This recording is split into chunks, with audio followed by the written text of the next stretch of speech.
Hey y'all, welcome back to the channel. Can we talk with Monique? I am Monique. Thank you so much for joining me. Please do me a favor if you haven't already. Please hit that little bell and subscribe so that way you'll be notified of all my upcoming uploads. And also, if you like this content, please give me a thumbs up. This lets YouTube know in their algorithm, which I think is artificial intelligence because everybody is on quarantine right now. It lets them know that you're interested, and somehow or another, the computer will push out your videos to more people to see. Thank you so much to all my new subscribers. I love you guys. Thank you for even thinking that the content that I'm putting out is something that you want to hear. I do it because I think it is something that people need to be made aware of, and to help people know that you can move on with your life and live a fruitful and productive, happy life after narcissism. Okay. So anyway, this is going to be a good one, guys. Get your water, get your juicy juice, get your quarantine food, MREs, whatever y'all eating. This is a one that I've waited a long time to do. Narcissistic girlfriends, or narcissism and girlfriends. Yes. Yes, ladies. Yes, gentlemen. This is one that I waited a long time to do because I just wanted to be in a good headspace, and I wanted to make sure that I was being, as open-minded about this subject as normal as I possibly could be. And I'm going to share my experience with narcissism and girlfriends. Yes. So as you can see, this picture here that's up here, this girlfriend is hugging her, and she's so happy, like, I'm hugging my best friend. But then here's the narcissist with this look on her face like, I can't stand her. Y'all know about it if y'all had this experience. So many of you guys know that, and I don't know if you guys know, but I am a nurse, and I grew up in Brooklyn, New York. Shout out to all my nurses, firefighters, police officers. Boy, New York is getting hit hard. I'm not in New York any longer. And I grew up in the PJs in Brooklyn. Shout out to all my family and people in Brooklyn. Howard houses. That's where I grew up. And so I grew up there, and I've had friends that I started out with from elementary school, and never had problems with friends, arguments, never really. We just always got along. I wasn't that type of person that, caused any problems. I was just chill with it, And I gravitated. Now, my best friend, I've lost, I don't know where she is. And hopefully one day I'll be able to, I've been looking for her on Facebook. But one of the narcissists in my life came between her and I. And I was thinking about that the other day. So if you have a really good relationship with someone, narcissists will try to tear that up. And it took for me to be in my 40s to realize that my best friend, Cheryl, where you at, Cheryl? It took for me to understand and realize that part of we didn't have any issues. This person just came in between us and caused issues. But her and I, we were just chill, And looking back at it, we had so much in common. But fast forward to like junior high and high school, I had the same girlfriends, and I ended up moving south and with one of the girlfriends, right? So this is a young lady that I went to junior high school with. We end up moving to the south together. And did I know that these people were narcissists? No. And a lot of us who've had parents and family members, what ends up happening is we end up in relationships, even personal relationships or friendships with these same type of people. But we don't know this. So I had no clue. in my teens and 20s, that these people were really not my friends. They were narcissists. But when I look back at it, I didn't know. So we moved down here, and my significant other and my children at the time were still in New York. We got jobs at a hospital and we started working there. And it was a situation where I got an apartment. It was a roommate style apartment, and the agreement was for her to stay with me in the apartment, and then 6 months down the road, my children and my significant other would come and she would move out and get her own place. Well, maybe 3 months into the situation, my significant other and the children had to come. It was an emergency type situation. It was nothing I could do about it. It was an emergency where my kids couldn't stay there where they were anymore. They were being, kicked out, so they had to come. And I made this known to her, and I was really apologetic about it. I was really, really sorry. Mind you, this is my apartment, right? It's in my name. We have a roommate style apartment, and I told her, I'm so sorry, my kids will stay in a room. It was an emergency situation, and she was pissed the heck off, which I can understand to a certain degree, but I don't have unruly kids. I think my kids were 2 and 5 at the time. She was upset about it, and she was just really nasty and rude. I had never seen anything like it in my life. And she just started being rude and just being really mean. And so it ended up with a situation where there was a confrontation. I'm not a person that, like I said, gets into confrontations or anything. We got into a confrontation. She had went and found another apartment, and I asked her for the last month's rent, and I told her we would split it. She didn't have to pay the whole rent. She could pay, her part, and myself and my significant other, it would be split that way. But she would just pay less than what she was paying before because my kids were coming. She didn't even want to pay me that. Make a long story short, we worked together at the same hospital. So we ended up having a confrontation, and then after that, we just never stopped speaking. We stopped speaking to one another. And as time went on, we started, back speaking to one another. But one of the things she did tell me was she was upset with me, not because of my children coming to stay or my significant other, which I can understand. That wasn't the original agreement, but it was an emergent situation. I'm not going to leave my kids out on the street, and it was my apartment. And I told her, I said, I'm so sorry. I know this wasn't the agreement, so we'll split the rent 3 ways. She didn't want to do that. You know what she told me? The reason why I acted like that, because I was jealous of what you had. What? These people, like what I'm telling you, as time goes on, you see this look on this person's face. She truly is jealous of her. You sometimes don't even know that these people are looking at you in that type of way. I had children. I was married at the time, and she wanted the same thing. Less than maybe 2 years later, she ended up getting married and then getting pregnant. But that's what she wanted. I had no clue that this young lady felt that way about me. Had nothing to do with my kids coming to stay there. She was just upset because she wanted what I had and she didn't have it. Okay. So these people are inevitably jealous of you. They will pretend friendships with you. Let me give it another. This same young lady, she got pregnant.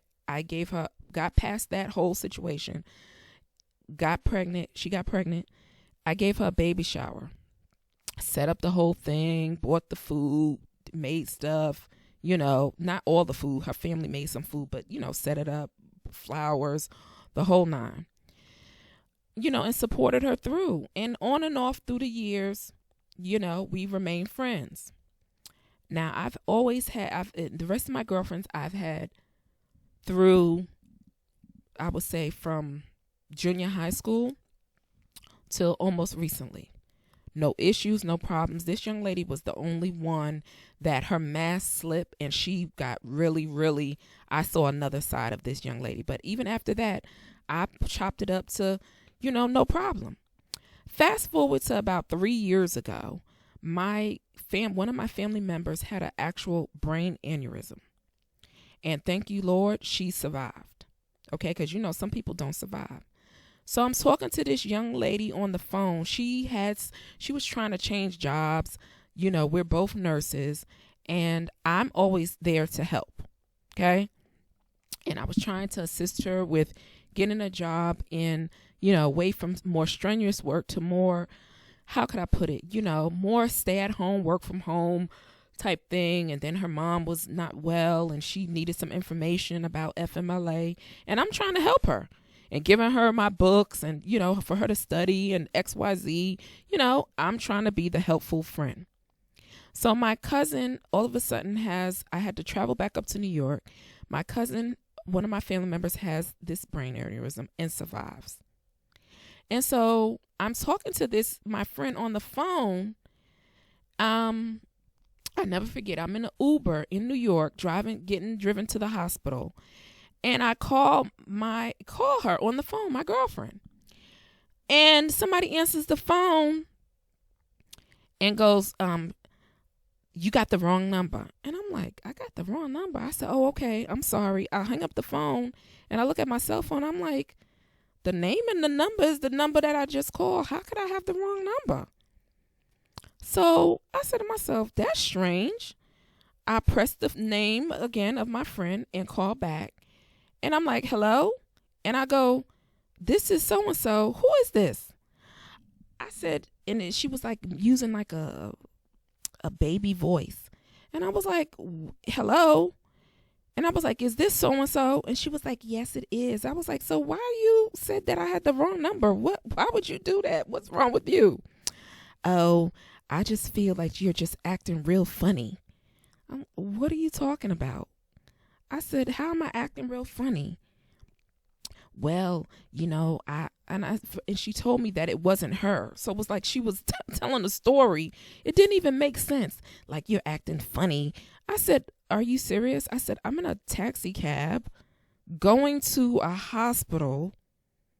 My cousin had a brain aneurysm. I don't have much time with this foolishness about acting funny.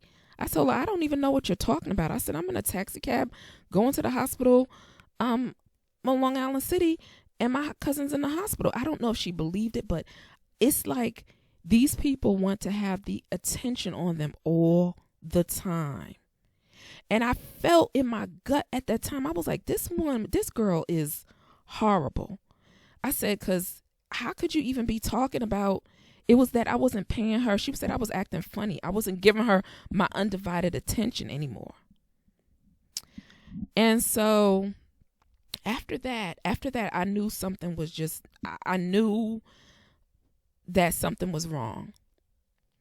So fast forward maybe 6 months to 8 months later, I get this devastating diagnosis. And I let her know. Do you not know, I may have gotten, this was 3.5, 4 years ago. I got one phone call from her, never came to the hospital to visit, nothing. I knew, I should have known from 20 years ago that this person wasn't a true, genuine friend. Right? That's one person. Another one, known her from junior high school again.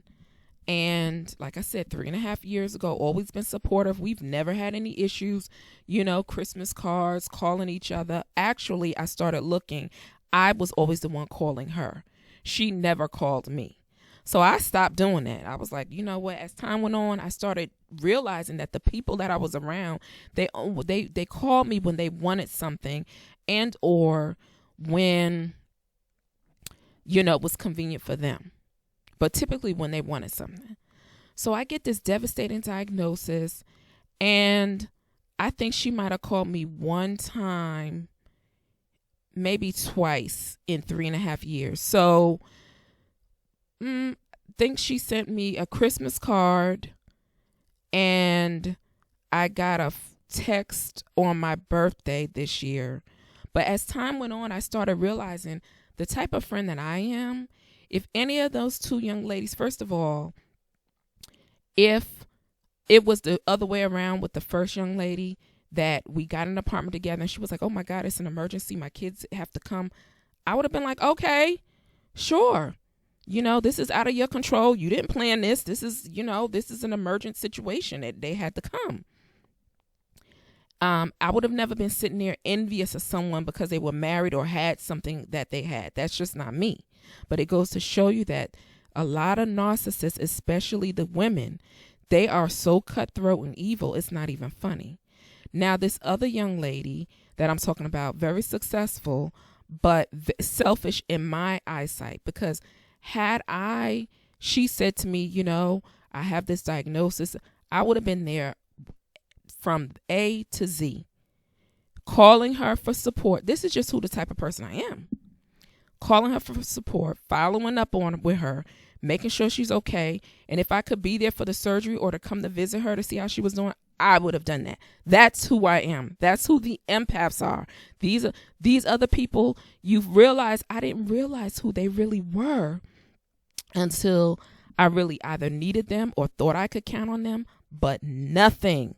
Do you not hear me? Nothing. So last year, I think I called them one time. And then after that, I said, okay, let me see how long it'll be before I get a phone call from them. I'm still waiting. That was last year. Okay. I got a card through the mail and I looked at it and I was like, And then on my birthday in March, I got a text message that says something about, oh, I'm so busy shopping for the coronavirus. Happy birthday. I didn't even respond because to me, you could pick up the phone and call somebody and say happy birthday. If I've been friends with you all of this time and, I think that's important. I'm worth that much. So if you can't even pick up the phone and say happy birthday, how are you doing? How are you feeling? How's your family? It's always me calling. I could look back in my phone for years and it's always a one-way street. So it's not reciprocated. But when they want something, they will always call and reach out to you, right? So this has been, once a lot of us, we find out that we've either been raised by or groomed. They groom us to where we get into these relationships with narcissists, be it intimate relationships and typically friendships, men and women. So they prey on us. A lot of them are very, very jealous of us. Okay. You could look at her face. She's like, I hate her. I can't stand her. So these are the type of relationships that you want.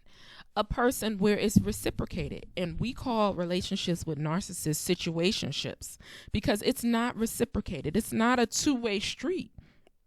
You will do and do and do and do for them. But when you need them, they are not there for you. And then when you pull back and evaluate the relationship or the situationship, you realize, wait, I'm doing the calling. I'm doing the this. I'm doing the that. So let me tell you about a situation, and I got some receipts for y'all. I've contemplated doing this and not doing it, but I had to bring some receipts so y'all can see how these people operate. And these are some text messages. So let me tell y'all the background about this story. I told y'all this is going to be long, so y'all got to have your chips. Let me get me a sip of water. Let me get me a sip of water. So what happened was I met this young lady about 7 years ago, and she seemed like a friend. But guys, everybody who say they're your friend is not your friend. You have to look at their behavior, how they treat you, what they do. Everybody who says they're your friend is not. And you should not invite everybody into your life, point blank, period. So anyway, I meet this young lady at one of my jobs that I was working, and we hit it off and we became what I thought was friends. But as I look back at it, I was like, this heifer was just a narcissist. I hate to call her that, but she was a narc from the straight beginning. Did I know it? Did I see it? No. So she started off love bombing me, telling me the stories with her and her boyfriend and blah, blah, blah. I ended up getting a house, buying a home, and I needed some work done. And this young lady claims that she knows somebody who could do work on my house. one thing, and then I got to look back at myself. Man, when you see crap, call it what it is and just let it go. So I buy this house. I need some floors done. She claims she knows somebody, some people that could get floors done. Note to self and to other people, don't, when you're doing certain things, sometimes friends and family are not always the people to consult. Just sometimes do your research on your own, get your estimates, whatever. She claims she knew these people, they could do this work for me. These people I hired on her recommendation, and when I tell you they wrecked my floors in my house, they laid some bamboo floors. I wanted bamboo floors laid. They put so much glue underneath, the glue was seeping through the floor.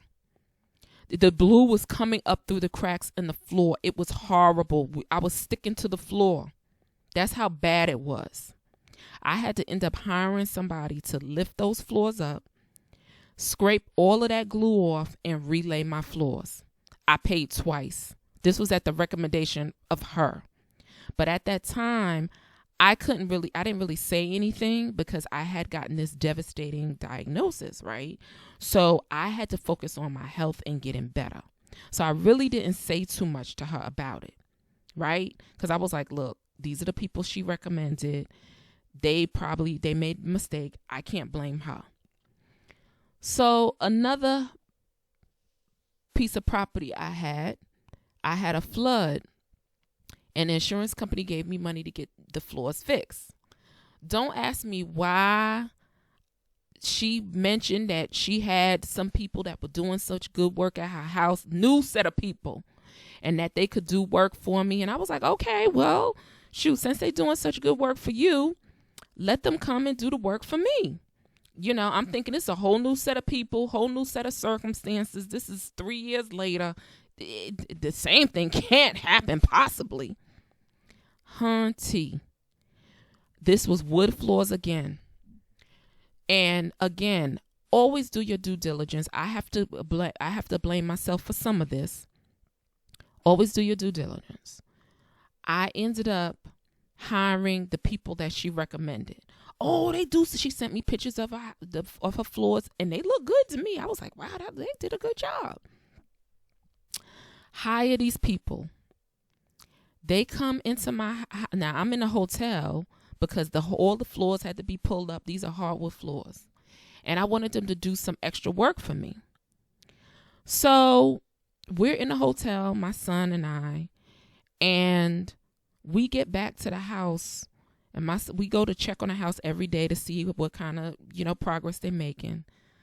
When I tell you, if you put hardwood floors, you got to cover the furniture. And, if you got shoes and blankets and stuff, you got to cover that stuff with plastic. They covered nothing.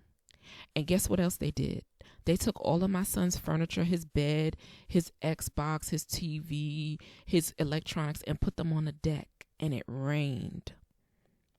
All of my clothes had dust and dirt all over them. I have pictures of this. I was livid. I paid them the majority of the money, but the $2,000, I think it was like $1,500, I did not pay them. This girl goes berserk. I show her the pictures. The cleaning lady comes to the house. She's like, oh my God, they wrecked your house. The floors were not done properly. The dust was all over the place. My son's, like I said, his bed, furniture, pictures they put on my deck, didn't cover it, and it poured down raining. So it ruined all of his stuff. She's upset and carrying on like a fool. And I'm saying to her, how can you be upset? Look at, when I tell you there was dust thick and deep, they took, in the air vents, there was all type of sawdust and the actual stain.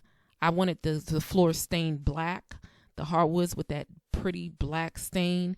Well, they had stain all in the air ducts. It was just horrible. All of my shoes, every piece of clothing I owned was dust and dirt all over them. She's getting upset and carrying on, talking about, you need to pay them their money. I said, no, I'm not paying them. I said, they've wrecked everything in my house. I had to find people to come and clean and pay them out of my pocket. I could not stay in the house for another 2 weeks because the smell and the scent, all of my clothes and stuff, the walls had to be washed down, the air vents had to be blown out. I spent thousands of dollars just to do that. And she was upset with me, hollering and cursing, talk about I did something wrong. I was so upset. I went into court and filed a judgment against them. Showed the judge all my pictures. And you know, if you file a judgment, you have to prove why you need a judgment against these people. But these were fly-by-night people. So they start a business, they'll fold a business and create another business in another name. But I went to court. I had the guy's name and who he was, and I filed a judgment, and the judge ruled in my favor. Did I follow up on it? I left it alone, because when you do people dirty like that, it all comes back to you. But let's get back to the girlfriend. So she is going off, talking about it's her reputation on the line. I said, do you see the thousands of dollars that I have to pay for all of this stuff? These people did not do what they were supposed to do. And I'm saying to myself, she's supposed to be my friend. What the hell is going on?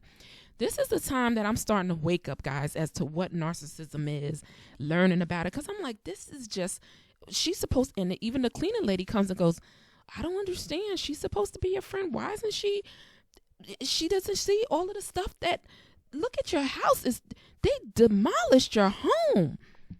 And I'm sitting there like, oh my God, what is going on? And I'm praying, and I said, Lord, I've been through so much. What is happening here? And that's when I got on YouTube and started learning about narcissism. And that clearly, if she was my friend, she would not be behaving the way she was. And I started reading about the behavior, and I was like, oh my God, she was exhibiting these behaviors. One of the behaviors she exhibited, she had this young man that she met, and he ended up moving in with her. But from now looking back, she finagled money out of him to purchase her dad's home and to get the down payment on the house that she's in, and then made up all of these elaborate stories about how he was doing her wrong, trying to poison her, treating her kids bad. And she was telling me all of this stuff, to the point where she got him put out of the house and discarded him. It was a discard. She was the narcissist. She made a comment to me that her first husband told her she didn't know how to love. He didn't know what love is, that she was so cold-hearted. Now I put two and two together that, wait a minute, she was the narcissist. She was the one that just told all of these elaborate stories to, I was like a flying monkey. And she was like, oh, he's this, he did that, he did this to my son. And then she ended up going to court and getting him put out. After she got all the man's money. Oh, yeah. But anyway, so this is a relationship. This is a picture that's indicative of two women sharing their stories, reciprocating, and you can see the joy in their face, right? So I'm going to get back to the email of this young lady that, this is the last story. This young lady that, gave me the reference for these guys to fix my floors again for the second time. And it was just total disaster. After that, I just stopped talking to her. I didn't speak to her anymore. She hung up the phone on me and cursed me out. And I was like, oh my God, what the heck did I do? And I just stopped talking to her. And I started learning about narcissism. And I said, you know what, God, this person was never my friend from the beginning. And I went no contact. And I deleted her number out of my phone. Okay, so here's some friends, and she's probably looking at a text message, and she received a picture of somebody that's supposed to be her friend. And they're like, oh my God, look at that picture. Look at the the text. Yep, that's how I was looking at the text from her where she cursed me out. Talk about you are I don't even know what she said to me. I think she told me that I wasn't right for not paying them. I should pay them her money. I told them I'm not paying them nothing. I said they wrecked my house, and I think the judgment was for over for $7,000 to $10,000. The judge gave me the judgment. Was like, nope, they owe you this money. I showed them all the damage, all the stuff. I had receipts for stuff. It was a mess. So let's get to the text message. So after about 1.5 years of no contact and learning what narcissism was, you know what happened, guys? The Hoover. So, so this is the text message. Let me enlarge it. And I said I wasn't going to do this, but I took the names out. So this is the text message that the young lady sends me. After 1.5 years, I haven't spoken to her. She cussed me out, called me all whatever. And I get a text message. I didn't know when I got the text message, I deleted the name, but I still had the same number. So she texts me around my birthday. They love texting you around your birthday. Hi, blank. She said hi to me. I use my nickname on this channel. Of course, I ain't using my government name. Hi, blank. Hope you're in a good health. I'm reaching out to you because I've known you for a long time, and unfortunately, this situation had to occur. Let's stop here. What the hell is she talking about? What situation had to occur? Why did it have to occur? I'm confused about that. The situation where I hired somebody that you recommended and they tore my house up and I didn't pay them.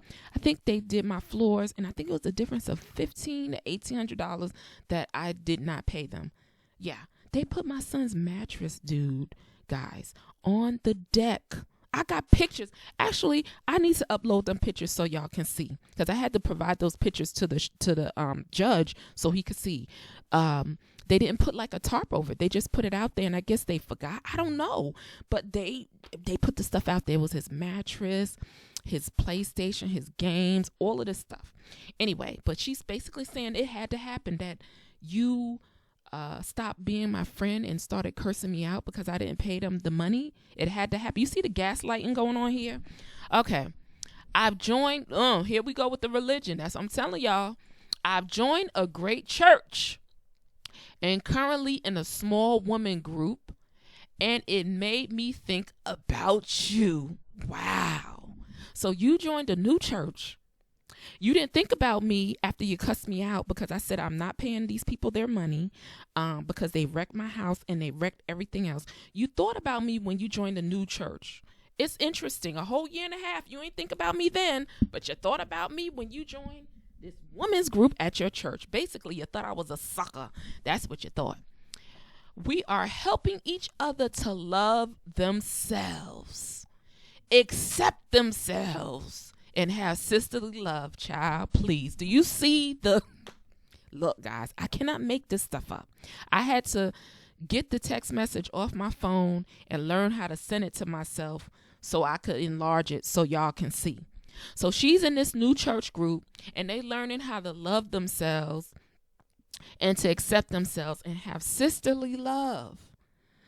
Really? So are you saying that I don't love myself? I guess there was a time when I didn't, because you let these narcissists run over you. You have to have not a sense of good self-love at the time. So they accept themselves and have sisterly love.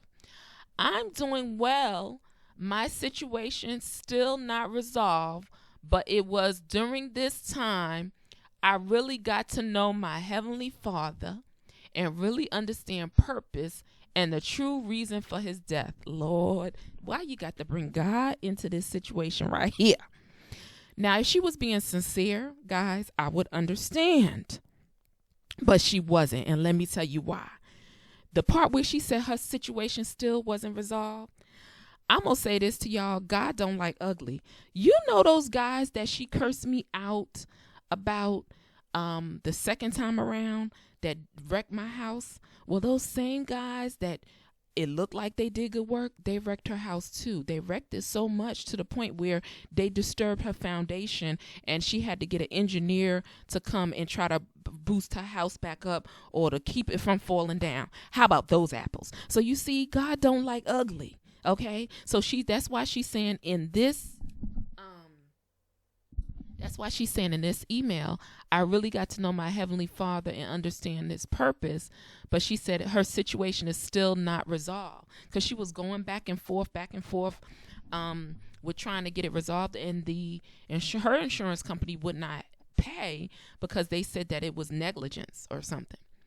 Anyway, I also understand forgiveness and love for one another. Wow. So now I should forgive her, which I do, but do you see how they bring religion into this? And she knows that I'm a spiritual person. I was raised, with morals and values. And sometimes we stray away from those things, the foundation of where we come from. But she knew that my foundation was always trying to be fair and do the right thing. So that's why she had to bring in, they know where your vulnerabilities are, guys. So she made sure she put religion in it. And that's why I have done several uploads on religion, because if you are a spiritual person or a person that has good morals, they're going to guilt trip you, and they're going to throw religion in it. So anyway, it says, I also understand forgiveness and love for one another. He said, if we have not love, then we don't know Him. So she's basically saying, if you don't forgive me and if you don't love me, I'm reading the narcissist, their thought process, right? If you don't love me, then you don't love Him. So basically, I'm not religious, and if I don't forgive her or learn to love her, then I really am, I don't really love God or whatever. Because I love my Heavenly Father, I also love you. Stop the presses. Boo, you can't love me if you treat people the way you do. Bottom line. But do you see how they do? She also loved me. Now that's supposed to melt my heart. You gonna gaslight me and love bomb me again in a text message? Child, please. He said, love thy neighbor as thyself. Now she throwing in the I can't make this stuff up. I can't make this stuff up, y'all. She's quoting the 10 Commandments on us. So she done went into love thy neighbor, if you don't know God, and if you don't forgive, all of these things. Mind you, I just told y'all the story of what happened. I didn't do nothing. I just ain't pay the guys no money. The money that was left over, because they wrecked my son's furniture, electronics, clothes, everything. Didn't even do a good job on the floors. Right? So she said that she loved me. He said, love thy neighbor as thyself. Hope you and your family are doing well. Well, we are. This is, her name is in there. Sorry. In case you may have deleted my number. I did delete her number. I sure did. I have to block that out some kind of way. I've got to learn how to do it. You have a blessed weekend. I know you just had a birthday. Happy belated birthday. Do you see how they do? Do you see how they come back out? And it was around my birthday. This is what they do. They try to find ways to hoover you back in. I looked at this text message. I laughed at it because I knew it was going to happen. That's why me telling these stories and other survivors, when we tell our stories, we're telling you guys to prepare and to strengthen yourself, because these people come back out of the woodworks. This was a year and a half later. I didn't respond. I looked at the text message and I kept it moving. How about that? Do you see the guilt tripping, the gaslighting, the love bombing? Sorry. She went into God. This situation had to occur. Like it was prophesied. It must. No, if you're a friend, it didn't have to occur. You should have looked at the situation and said, no, you've wrecked her house. There's over $10,000 worth of damage. She doesn't owe you anything. But that's not what she did. She acted like she was supposed to get part of the money, which, some narcissists, they're all about the money. This is the same young woman who got involved with this guy and took all of his money, but yet he's had supposedly done all of these things to her. Now that I look back, that man probably ain't do half the things. I was a flying monkey, and she was telling me all of these negative things this guy did to her. But one thing she did tell me was her husband told her, you don't know what love is. You don't know how to love. And that's basically saying you have no empathy. She probably was cold and calculated. Okay? Cold and calculated. But this is an actual text message a year and a half later, and she goes all into religion and the Bible and forgiving and the 10 Commandments and thou shalt not and offering up a calf for sacrifice and all of this other stuff, but never a sorry. And oh, happy belated birthday. I hope you. I looked at this and said, this is Narcissism 101. They will hoover you. They will come back. And it will be some foolishness. And that's why when they text you, it's always something to, as far as emotion is concerned. Now, had I caught me 3, 4, 5 years ago, I'd be like, oh, that's my friend. Let me heck to the no. I looked at this and I was like, really? I haven't heard from her since. But this is why I'm trying to tell you. She said that this situation had to occur. It had to. Like this was almost destiny for her. And the only time she thought about me was when she got into this small women's group, this women's group, and that it teaches them to love themselves and accept themselves. And that she understands her purpose and the reason for his death, but also to understand forgiveness. So all of that, I'm supposed to forgive her. They don't have any rights to forgive us. We're supposed to bow down to them, forgive them, and let them walk all over us like, we are crap. I'm here to say no more, no more. We ain't doing that no more. Not over here. Okay? So I wanted y'all to see, I got some other text messages, guys, from other relationships that you can see they clearly have these narcissistic tendencies and underlying innuendos. There's no before and after to this because I never responded back to her. And prior to this text message, I haven't spoken to her for well over a year and a half. Well over a year. So there wasn't anything that I could show you of me going back and forth with her because I looked at it and ignored it. I had blocked her number. That's why she said, just in case. See, these narcissists know. She probably was waiting for me to text her. She said, this is blank unless in case you have deleted my number. Now, why would I have if you were my friend, why would I have deleted your number? See, she knows that I hadn't spoken to her in over a year. And you damn right, I deleted your number. And I should have blocked you, but I just deleted it and figured this friendship, this situationship is over.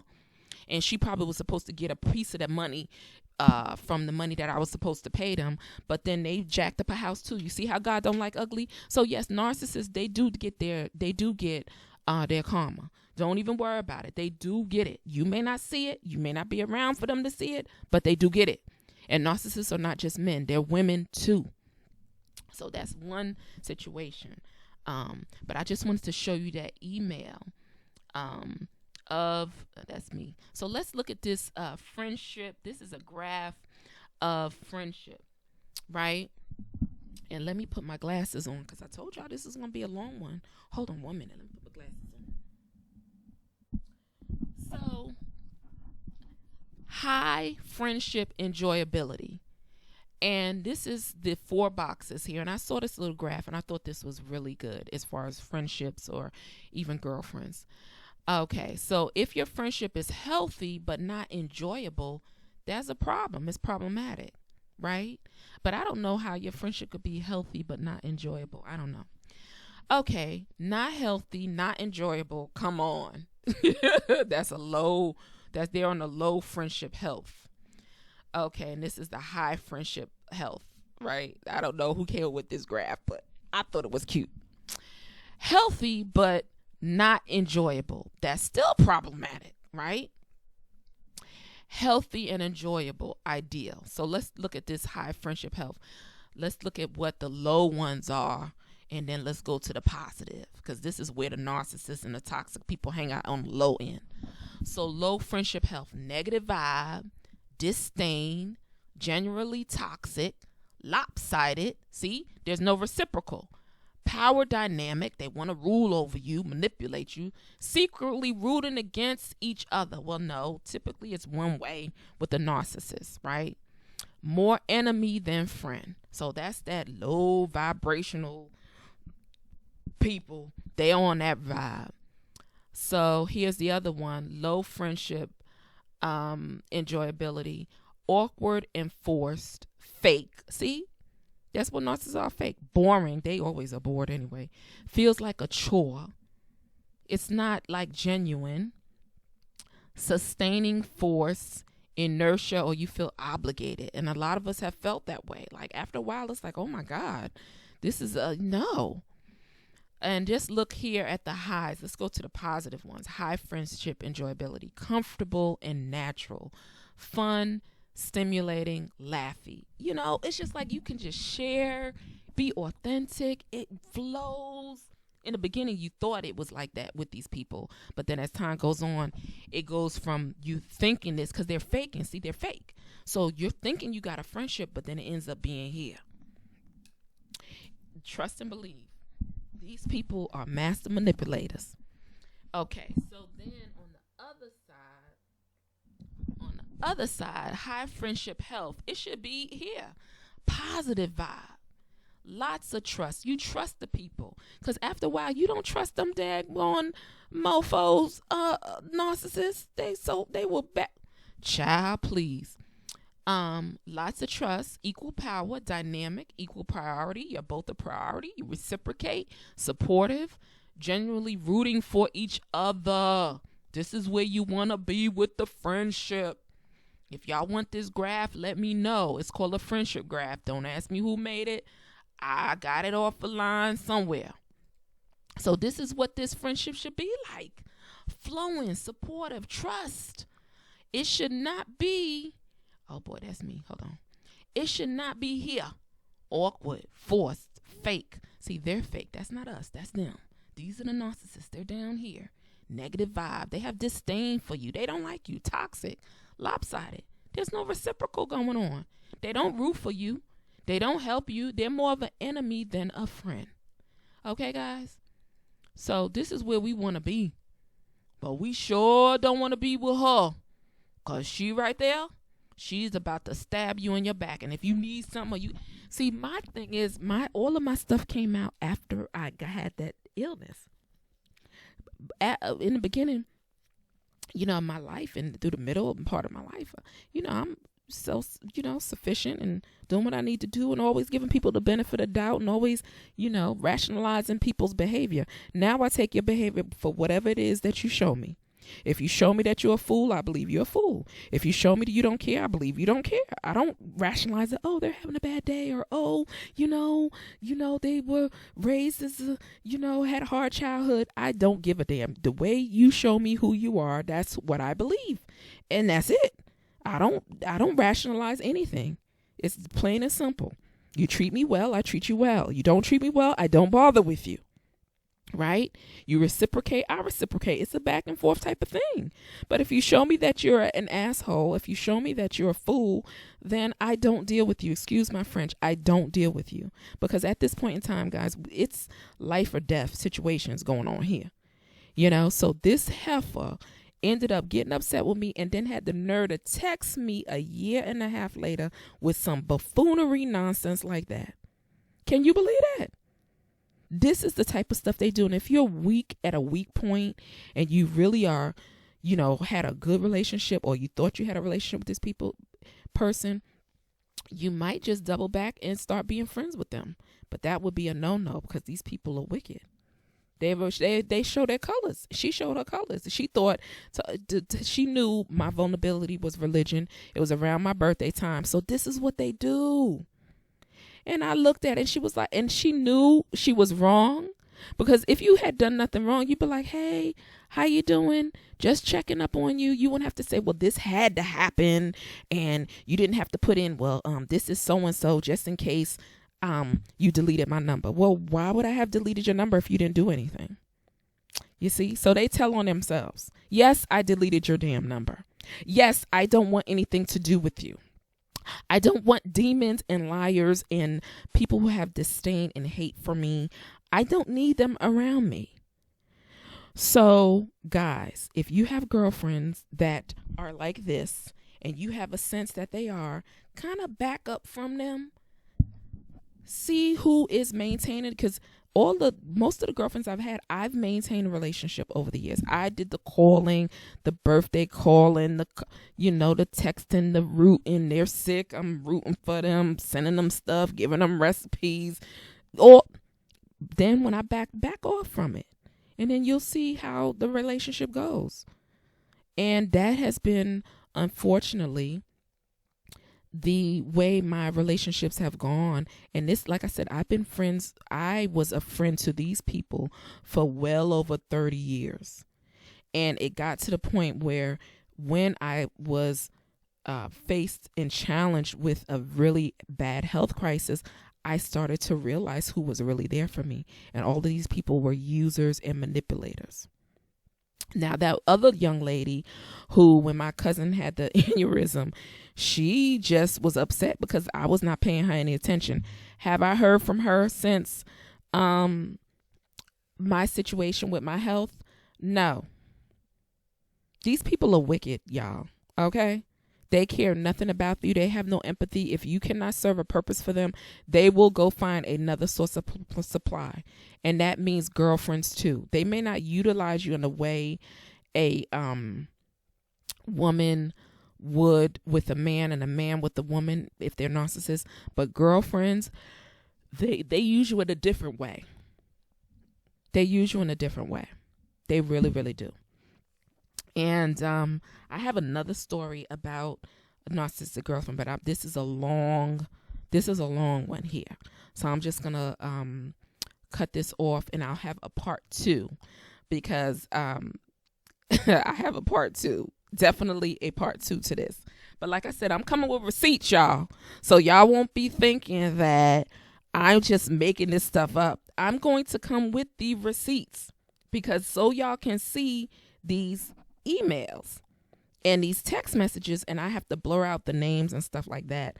I gotta learn how to blur that out. I'm gonna have to blur that out somehow with YouTube, that name, so people can be confidential. But if you can see the gist of the text, or the gist of the email, you can start to see how they operate, and maybe it will ring a bell in your life, and you'll start to see some of the same manipulative tactics that they have. So yes, guys, we want to have girlfriends and associates where we can enjoy a high level of security and trust. Let's go back to this. Positive vibes, lots of trust, equal power, dynamic, equal priority for one another. You're supportive, you care, you're genuinely rooting for each other. This is what we want to be. It's ideal. This is ideal. Right? And it should be enjoyable, right? Because that's the part about it. You want to live your life in joy. And I think the purpose for these videos and showing you guys what has happened, but also showing you the growth, is that we want our lives to be enjoyable. But these mofos, they want to just tear you down. But also to show you that we can move past this, find out who these suckers are, and leave them alone and keep it moving. So that's when I saw that a year and a half later, I looked at it, I said, wow. Every last one of those women who were narcissists, they have reached back out in some way, form, or fashion. They do hoover you. And it's up to you to know who you are, strengthen yourself, walk in your purpose, right? Live a righteous life, live a good life for yourself, and move on. And be able to do it with pride, okay? Assertiveness, be humble, loving. Don't lose your empathy for yourself and others. But when them mofos come around and they come with their foolishness and buffoonery, you can spot them and keep it moving. They know who they are. You could tell from that email, that text message. She knew exactly what she did. but they don't care. But the one thing is, she never said, I'm sorry. She went into God, the 20 commandments, the 10 commandments, that I needed to roast a calf, and all of this foolishness she went into, but never said, I'm sorry. And they don't. They never will say they're sorry. But guys, we want to have healthy relationships and healthy friendships and healthy girlfriendships and menships, whatever men call their friendships. And we want to try to stay here. And if we think we start out here, but the relationships start to go here, we need to get rid of it. Cut it off. Don't even bother. Back off. Stop calling. And if you stop calling and you don't hear from this if you don't hear from this person for a year, accept it. They were never your friend. They never even cared about you. Because if you care about somebody, you're not going to let a whole year pass. You have been friends with this person for 20 years, call them on a weekly or monthly basis or every 2 weeks, and then you stop calling them. 1 month pass by, 2 months pass by, 3 months pass by, and you call them and nobody's died. Everything's okay. So what's the issue? They don't care. You let a year pass by and they still don't call you to see how you're doing, to check on you, nothing. They never cared about you from the beginning, right? So guys, thank you so much for listening to this about narcissism and girlfriends. This is part 1 because I got a part 2. Ooh, part 2 is better than part 1 because, honey, woo, some of the people that I was surrounded by and thought were my friends, Lord have mercy. It was a hot mess, but honey, you know what? I look at my journey as a journey. I had to realize who I was, guys. You know, a lot of us have so much love and light in us that we exude that. And I will say it. I know that I'm a caring, loving person. And, you know, and these individuals are attracted to that, but they hate it at the same time. And another part, like I told you, they come to thwart your purpose. They come to put your light out. But guess what? Once you learn who you are and you move forward, it opens your eyes to what really is going on. Even today with this pandemic, our eyes are open, and all of the narcissists, they're just coming out of the woodwork. But you know, some of these things we had to go through, I believe, to strengthen us, to be able to withstand what is to come. Okay. And some of us have been through some things, even from birth. Some of us has been through some things, but we are stronger. We are loving individuals, but we are not going to tolerate the foolishness of these individuals. Okay. All right, y'all. This has been a long one. All y'all who stayed to the end, thank you so much. Please hit that button, like and subscribe, and I will see you on the next upload of Can We Talk with Monique. Peace, fam.